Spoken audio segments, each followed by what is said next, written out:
பாட்டெடுத்து நான் படிச்சா பச்சை மரம் தீ பிடிக்கும் கட்டி வச்ச ஆடும் மாடும் அத்துக்கிட்டு ஓடி போகும் பாட்டெடுத்து நான் படிச்சா பச்சை மரம் தீ பிடிக்கும் கட்டி வச்ச ஆடும் மாடும்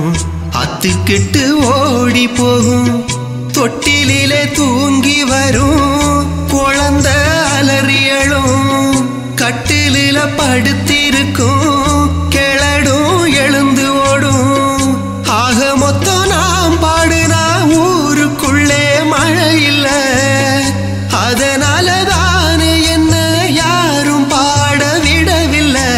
நாம் பாடுனா எனக்கே பிடிக்காது அப்புறம் எங்கத நீங்க கேட்கிறது